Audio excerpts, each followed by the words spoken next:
Lucas 4, a partir do versículo 15. E ensinava nas sinagogas, sendo glorificado por todos. Indo para Nazaré, onde fora criado, entrou num sábado na sinagoga, segundo o seu costume, e levantou-se para ler. Então lhes deram o livro do profeta Isaías, e abrindo o livro, achou o lugar onde estava escrito: O Espírito do Senhor está sobre mim, pelo que me ungiu para evangelizar os pobres, enviou-me para proclamar liberdade aos cativos e restauração da vista aos cegos, para pôr em liberdade os oprimidos, e apregoar o ano aceitável do Senhor. Tendo fechado o livro, devolveu ao assistente e assentou-se. E todos na sinagoga tinham os olhos fitos nele. Então passou Jesus a dizer-lhes: Hoje se cumpriu a escritura que acabais de ouvir. Todos lhe davam testemunho e se maravilhavam das palavras de graça que lhe saíam dos lábios. E perguntaram: Não é este o filho de José? Disse Jesus: Sem dúvida citar-lhe-eis este provérbio: Médico, cura a ti mesmo. Tudo que ouvimos ter se dado em Cafarnaum, faze-o também aqui na tua terra. E prosseguiu: De fato, vos afirmo que nenhum profeta é bem recebido na sua própria terra. Na verdade, vos digo que muitas viúvas haviam em Israel no tempo de Elias, quando os céus se fechou, por 3 anos e 6 meses, reinando grande fome em toda a terra. E nenhuma delas foi Elias enviado, senão a viúva de Serepta, de Sidom. Havia também muitos leprosos em Israel nos dias do profeta Eliseu, e nenhum deles foi purificado, senão Naamã, o sírio. Todos na sinagoga, ouvindo essas palavras, se encheram de ira. Levantou-se, expulsaram da cidade e levaram até o cimo do monte sobre o qual estava edificado, para lá precipitarem abaixo. Jesus, porém, passando por eles, retirou-se. Que por essa porção da palavra o Senhor nos fale nesta manhã. Amém? A igreja de dentro com a missão de fora. O tema da mensagem é esse: a igreja de dentro com a missão de fora.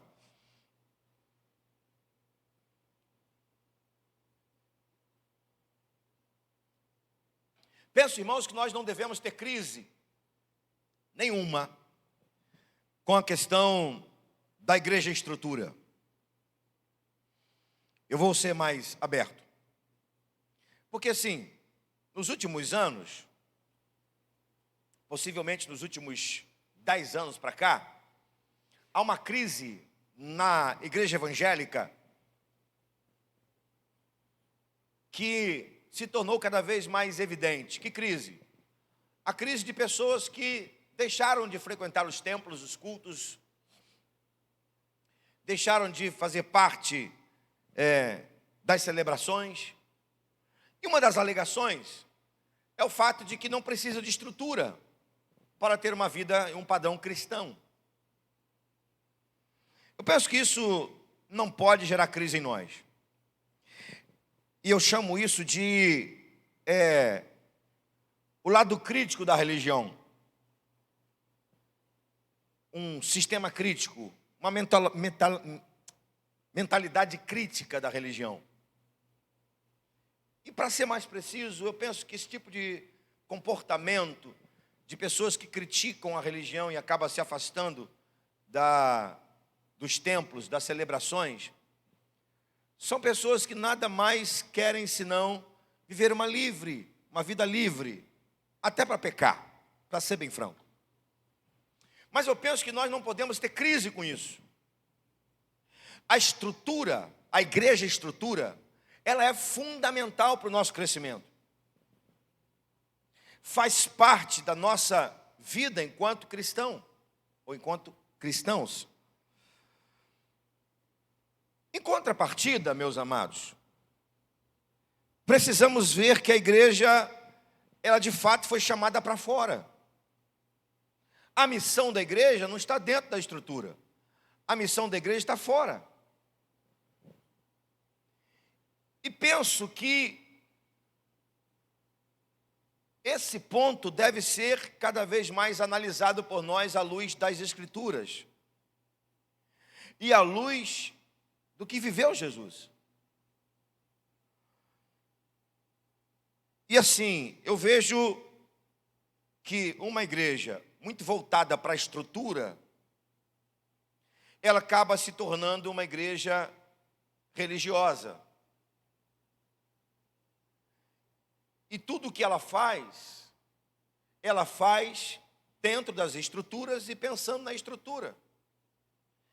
Acaba se tornando uma igreja de eventos para satisfazer parte da igreja e para a utilização da estrutura na manutenção exatamente de programas, de eventos e por aí vai. Acaba se tornando um círculo vicioso religioso, se é que podemos citar essa expressão. Em contrapartida, a igreja que olha para a missão e não dá valor à estrutura, acaba se tornando uma igreja crítica das próprias pessoas que estão na própria igreja ou fazem parte do mesmo corpo da igreja. Enfim, a gente precisa ter um equilíbrio nisso. A igreja não pode nem deve abandonar a estrutura, mas os olhos da igreja precisam estar voltados para a missão, que está fora da estrutura. Eu penso que esse texto vai nos ensinar muita coisa nesta manhã. Ele é precioso.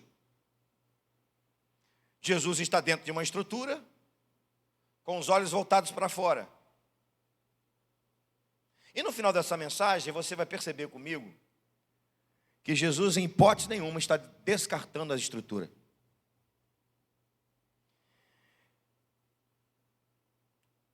Aqui é o momento em que Jesus está começando o seu ministério. É o início do ministério de Jesus na terra. E antes de ir a essa sinagoga, em Nazaré, lugar onde foi criado, ele tem 3 momentos especiais. Momentos que vão dar suporte, base, e vão dar indícios diante dos homens que Jesus estava de fato começando o seu ministério. Quais são esses momentos? Seu batismo. Ele é batizado por João Batista, no Rio Jordão. Depois de ser batizado, ele é honrado pelo Pai. Há uma voz do alto do céu que vai dizer: esse é meu filho amado, em quem eu tenho alegria, em quem me comprazo. E por último, para preparar-se, dar início ao seu ministério, ele vai para o deserto para ser tentado pelo diabo. Vai conduzido pelo Espírito para o deserto para ser tentado pelo diabo. Então esses 3 momentos são os indícios de que o seu ministério estava para começar. Ou seja, o batismo, o reconhecimento do Pai e o deserto. Isso nos faz entender que a nossa vida também é assim.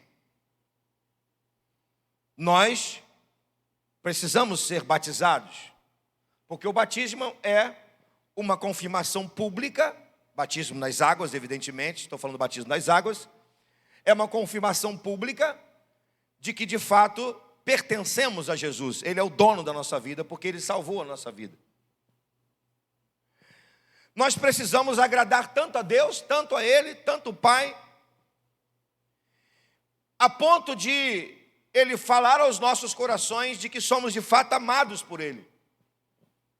Porque pensa comigo, para Jesus ouvir a voz do alto: esse é meu filho amado em quem tenho alegria, é porque de fato Jesus, enquanto Filho de Deus, o agradou, já o estava agradando. E penso que também nós precisamos agradar o Pai a ponto de ter a sensibilidade no Espírito de ouvir a voz dEle, que Ele se alegra conosco, pois somos filhos dEle. Deus tem os seus filhos. Os anjos, por criação, Israel por eleição, o homem por formação, e a igreja por adoção. Todos somos filhos de Deus. Todos. E Jesus. Então, querido, veja bem, esse momento em que o céu se abre e Jesus ouve a voz do Pai, esse é meu filho amado em quem eu tenho alegria, em quem me comprazo, isso mexeu com Jesus, é claro. Até porque depois desse momento ele vai para o deserto para ser tentado pelo diabo. Então, juntando esses três momentos aqui, a gente percebe que Jesus vai para o seu ministério preparado, batizado, honrado pelo Pai e vencido o diabo no deserto pelo Espírito Santo. Após esse momento, aí eu entro aqui no texto que a gente acabou de ler, ele vai para Nazaré. E lá ele vai para uma sinagoga. E esse texto, como eu falei, vai nos ajudar a entender que tipo de igreja deve ser a igreja que cumpre a sua missão de fora, mas não menospreza a estrutura e nem descarta, pelo contrário, se utiliza dela. Olhando aqui para Jesus, eu quero que você veja comigo, Jesus na sinagoga, que tipo de igreja é a igreja que cumpre a sua missão de fora, sem desprezar e ainda utilizar-se da estrutura de dentro. Vamos lá. Essa igreja, em primeiro lugar, é uma igreja cheia da palavra. Essa igreja que cumpre a missão de fora e que utiliza a estrutura de dentro, é uma igreja cheia da palavra. Jesus aqui no versículo 15 a 17 está nos mostrando, o texto está nos mostrando, a narrativa está nos mostrando, que ele ao sair do deserto vai para a sinagoga e ele vai cheio da palavra. Qual a confirmação para nós bíblica de que Jesus estava cheio da palavra? É só olharmos para o que está acontecendo antes. E o que está acontecendo antes de Jesus ir para a sinagoga, ou melhor, ir para a própria região da Galileia? Ele vai para o deserto. E como que ele vence o diabo no deserto? Pelo poder da palavra. Ele estava cheio da palavra. E por ela ele vence o diabo no deserto. E cheio da virtude do Espírito e da palavra, ele vai para a sinagoga. Olha isso. Ele entra na sinagoga. E o versículo 17 vai nos dizer que ele toma o livro, ou lhe dão o livro do profeta Isaías. Ele vai assumir a profecia do profeta Isaías.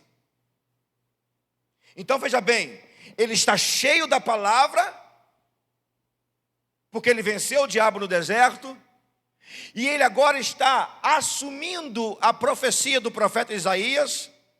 Ele está cheio da palavra para ensinar na sinagoga. E se você perceber até o versículo 22, eu vou olhar assim, as pessoas estavam maravilhadas de suas palavras. As pessoas estavam maravilhadas de ouvir Jesus falar. O que isso tem a ver conosco, irmãos? O que isso tem a ver com nós? Comigo, com você? Que somos discípulos, somos a igreja dele. É simples. Você não vai cumprir a missão lá fora se você não estiver cheio da palavra. Se você não estiver cheio da palavra, você será vencido pelos desertos. Melhor, o diabo pode tentar você e você pode cair. Pastor, mas é tão assim forte que eu preciso fazer a minha missão de fora, cheio da palavra? Sim, porque veja bem, o que você vai fazer lá fora? Você vai para os embates da vida. Você vai estar de frente com pessoas que precisam do amor de Deus, mas por trás dessas pessoas, o diabo está fazendo de tudo e vai fazer de tudo para que elas não sejam alcançadas pelo poder da palavra. Jesus ainda não tinha começado a fazer isso.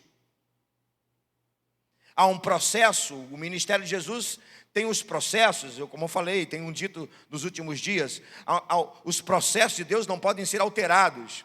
Então ele está num processo de ser batizado, de ser reconhecido, de ser honrado, de ser levado para o deserto para ser tentado, entrar na sua própria cidade, lugar onde ele foi criado, para lá, entrar na sinagoga e ministrar a palavra. É um processo, mas se você observar, depois do capítulo 7, ele vai para o embate, ele vai para os becos, para os valados, para as cidades, ele vai estar com as pessoas, ele vai bater de frente com as realidades, vai expulsar demônios.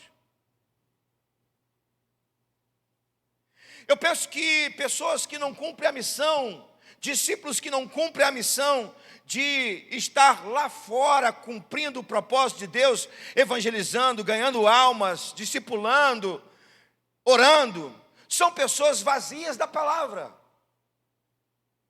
Porque, irmãos, quando nós nos deparamos com a palavra de Deus, o amor de Deus, ele salta aos nossos olhos. E você sabe muito bem que o amor de Deus alcança o mais vil pecador. É claro que a Bíblia diz que Deus não tem prazer na morte do ímpio. Ou seja, quando uma pessoa morre sem Jesus, Deus não tem prazer. Mas até essa pessoa morrer, Deus ama aquele pecador. E por amá-lo é que Jesus morreu na cruz.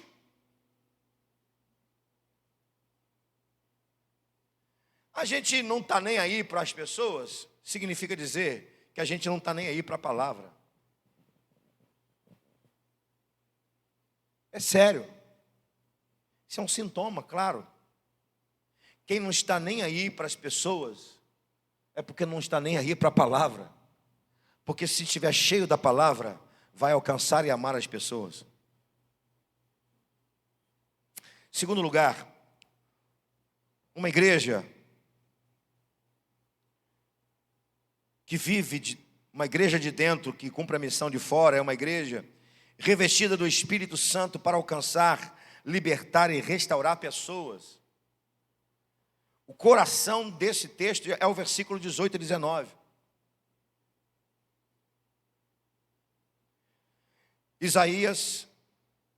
Jesus toma o livro do profeta Isaías. Eu chamo a sua atenção para o início do versículo 18. O Espírito do Senhor está sobre.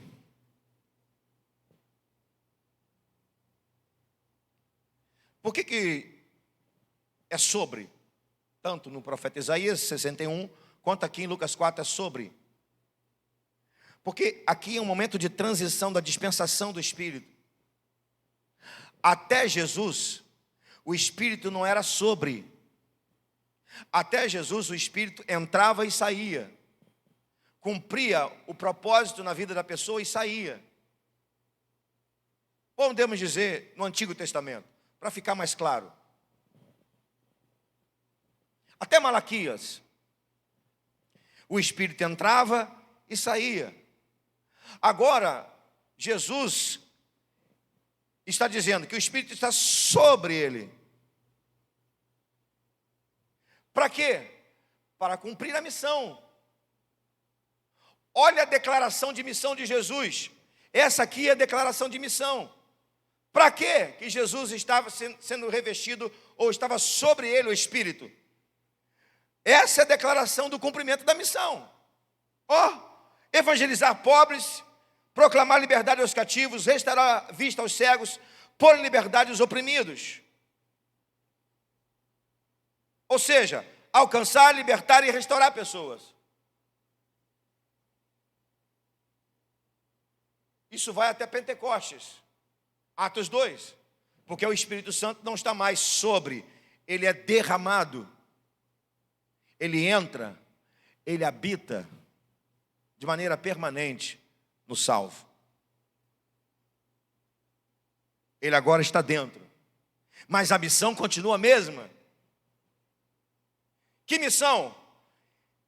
Alcançar, libertar e restaurar pessoas.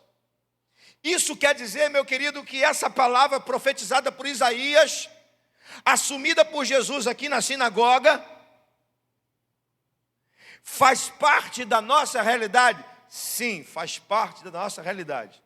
Isso quer dizer que essa palavra de Jesus aqui é para a igreja? Sim, é para a igreja. Isso quer dizer que essa palavra de Jesus é para mim? É para mim. Isso quer dizer que essa palavra de Jesus é para você? Sim, é para você.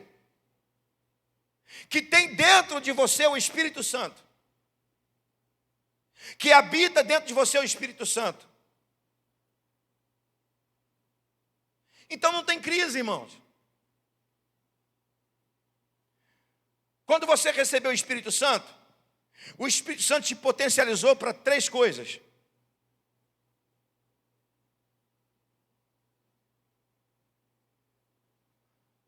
Para você ter autoridade. Primeiro, para você ser salvo. E com isso o seu espírito está ligado com o Espírito de Deus. Número 1. Depois, o Espírito Santo te deu autoridade. E 3, o Espírito Santo conduz você.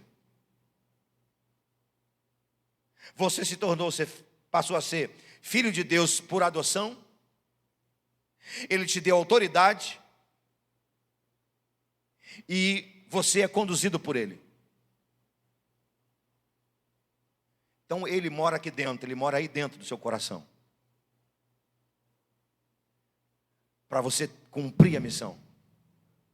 Para você alcançar pessoas, para você estar com pessoas. Isso faz parte da natureza da igreja, é a missão da igreja. Isso acontece lá fora, nos embates da vida. Pastor, e a estrutura? Porque Jesus está abrindo o livro dentro de uma estrutura, uma sinagoga. Qual o valor da sinagoga aqui? O mesmo valor que você está dando nesse momento. Estamos num templo e você está ouvindo o quê? A palavra. O que a gente faz às quintas-feiras, e até no passado fazíamos aos domingos pela manhã, de 9 às 10h30?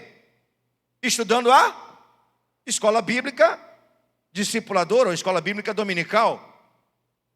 Nos reunimos para estudar a palavra. Então o que o Espírito Santo faz conosco? Ele nos enche e nos enche dentro da estrutura também,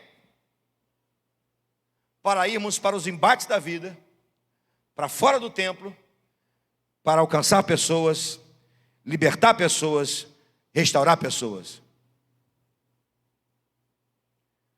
Como é que você pensa que será o comportamento das pessoas a partir desse tempo? Eu já nem falo mais pós-pandemia, porque eu não sei quando vai ser pós-pandemia. Não sei.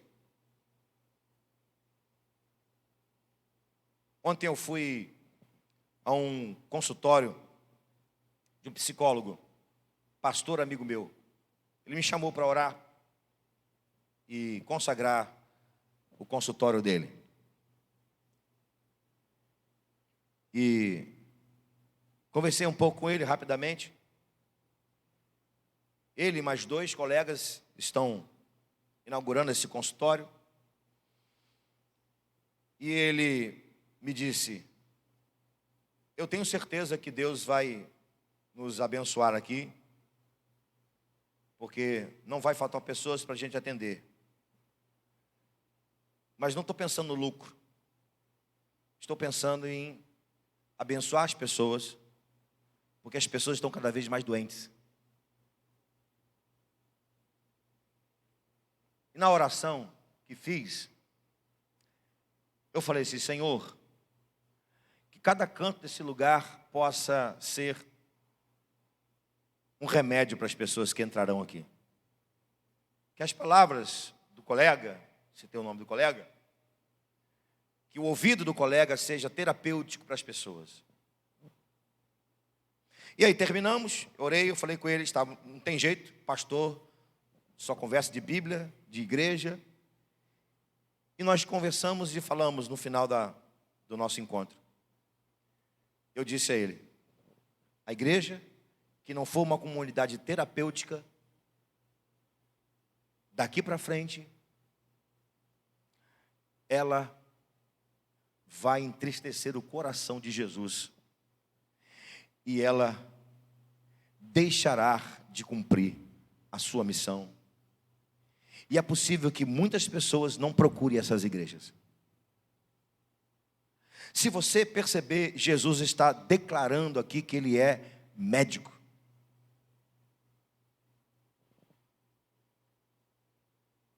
E essa declaração, ela é nossa, queridos. Porque somos sim uma comunidade de fé, somos sim uma comunidade adoradora, somos sim uma comunidade de discípulos, mas também somos uma comunidade terapêutica. Nós não passamos nenhuma receita para ninguém comprar remédio.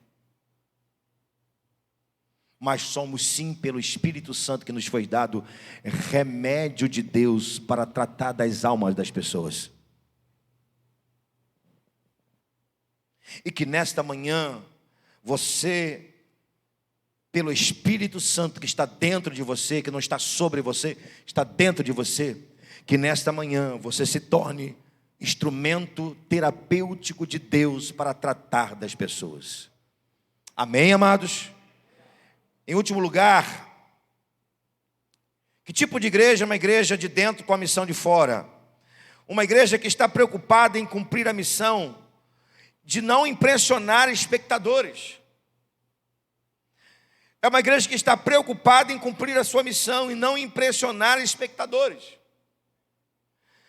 Versículo 20 a seguir, nós vamos perceber que a coisa vai mudando, o cenário vai mudando. Se você olhar o versículo 15, você vai enxergar comigo uma popularidade de Jesus muito grande. A partir do versículo 20, essa popularidade vai ganhando uma outra forma. E se você olhar o versículo 28, nós vamos entender que a popularidade, o desejo de ouvir Jesus transformou-se em ira. Está lá no versículo 28.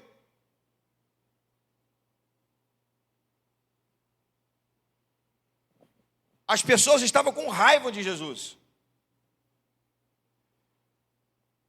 Por quê? Vou te falar, primeiro, porque Jesus assume sobre ele essa profecia.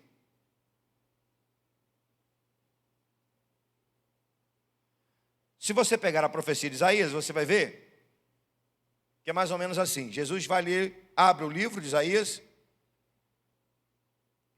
e vai dizer: o Espírito do Senhor está sobre mim, me ungiu para evangelizar os pobres, enviou-me a proclamar a liberdade dos cativos, tal. E o versículo 20, ele fecha o livro, entrega na mão do assistente e senta.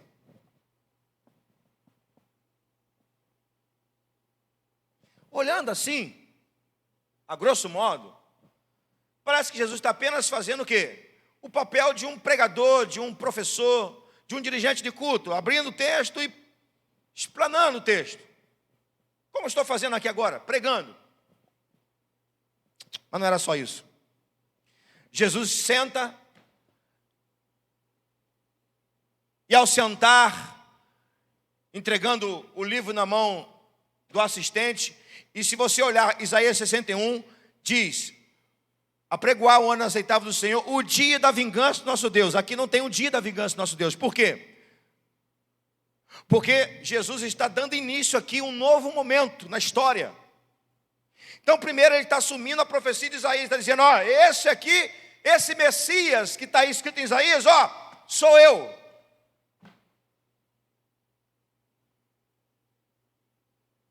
Segundo, por que ficaram com ira de Jesus? O quadro mudou. Porque Jesus, ao não ler o dia da vingança do nosso Deus, ele estava dizendo: está começando um novo tempo, o tempo da graça. Porque o tempo da ira não é agora. Vocês estão esperando o tempo da vingança?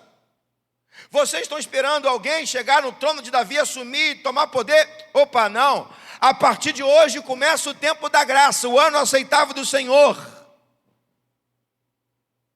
Em outras palavras, ele está dizendo: a partir de hoje, o reino pertence a todos. A vocês, judeus e não judeus. Por isso que ele vai citar aqui, nos tempos de Elias e nos tempos de Eliseu. Nos tempos de Elias, mulheres viúvas que não eram judaicas abraçaram Elias. Nos tempos de Elias, os filhos dessas viúvas eram ressuscitados. Ele vai citar: nos tempos de Eliseu, leprosos eram curados, inclusive Naamã, que não era judeu, era sírio. Você está construindo comigo o cenário? Primeiro ele está dizendo: esse da profecia sou eu. Segundo, o dia da vingança não é agora, porque agora é o tempo da graça. A porta do céu está aberta para judeus e não judeus.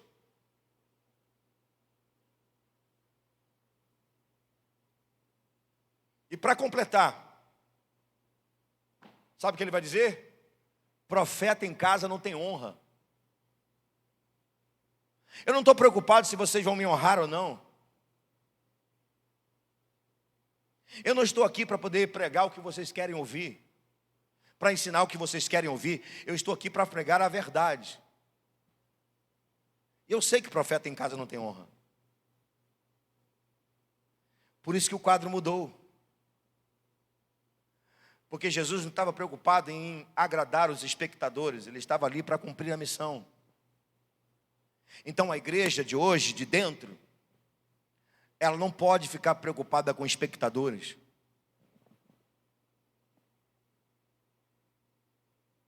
A igreja de hoje não pode pregar o que as pessoas querem ouvir, ela precisa pregar o que as pessoas precisam ouvir.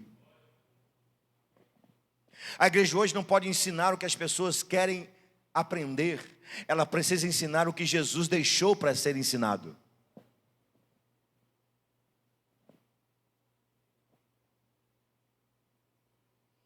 E pelo que a gente vê nos últimos anos, parece-me que nós temos muito mais espectadores do que adoradores.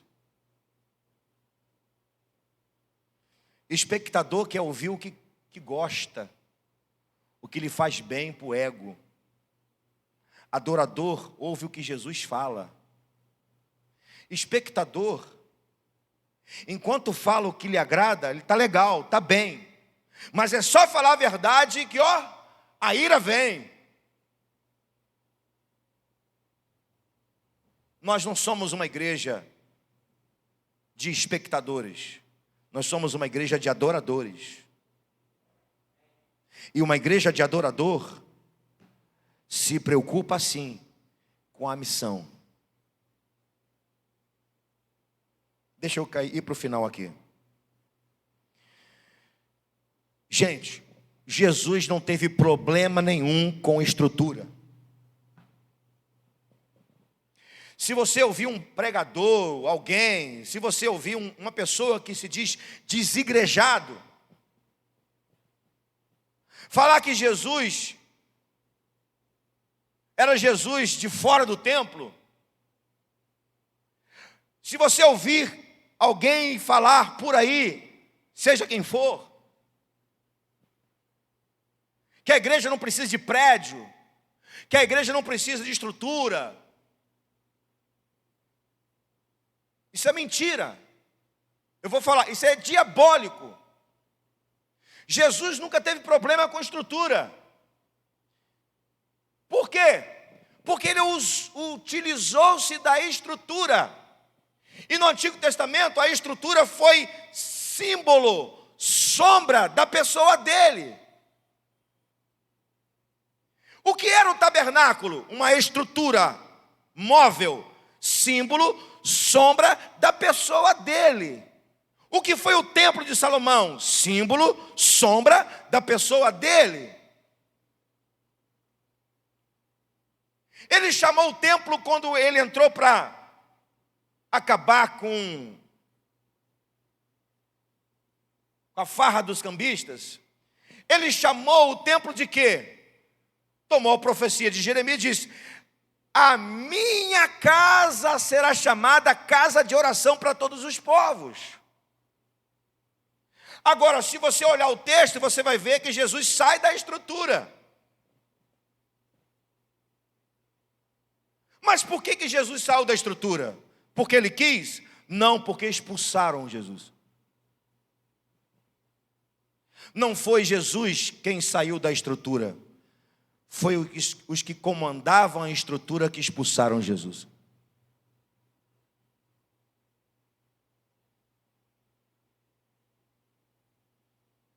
E olha, Jesus não tem prazer em ficar numa estrutura onde ele não é bem recebido. Posso te afirmar isso. Jesus não tem prazer em uma estrutura onde ele não é bem recebido, onde ele não é honrado, onde a sua palavra não é ouvida.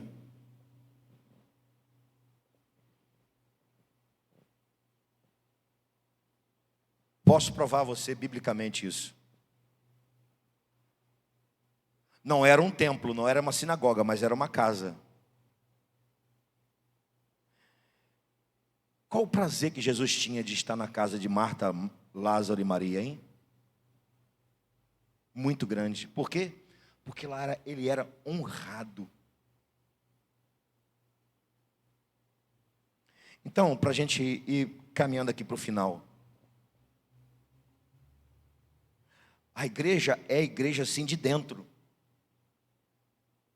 Ela é a igreja de dentro. Mas também era a igreja de fora. Dentro da nossa estrutura, nós ouvimos a palavra. Nós ouvimos orientação ou orientações. Dentro da estrutura, nós honramos o Senhor como Senhor, Rei dos Reis, Senhor dos Senhores. Nós o adoramos. Dentro da estrutura, nós temos comunhão.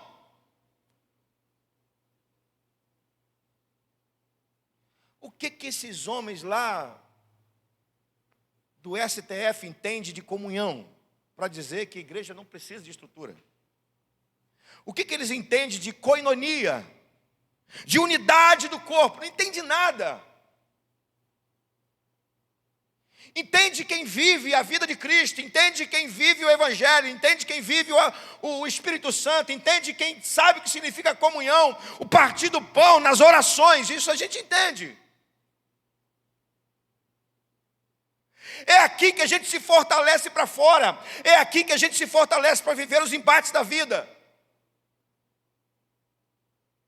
E quando falamos que Jesus está aqui, Ele está aqui na pessoa do Espírito, sim, Ele está presente, porque Ele falou: eu estarei convosco todos os dias da minha vida, até a consumação do século, e Ele está conosco aqui e lá fora.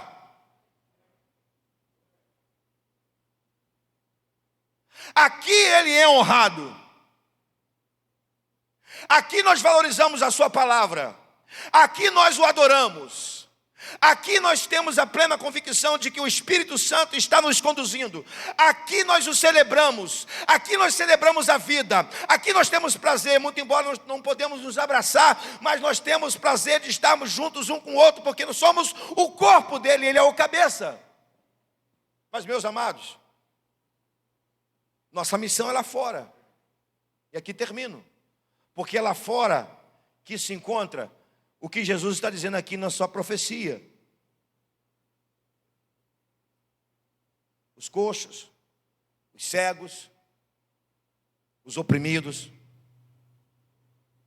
os viciados em drogas, os viciados em pornografia, os abatidos de alma,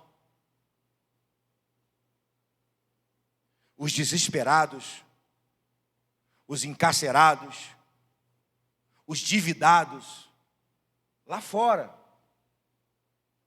E a missão de alcançá-los, ou seja, a missão de trazê-los para Jesus, não é dos anjos, é da igreja. Porque foi a igreja que foi revestida com o Espírito Santo para cumprir a missão. Que Deus nessa manhã nos abençoe. Amém? Vamos orar? Ficar em pé, vamos falar com Deus.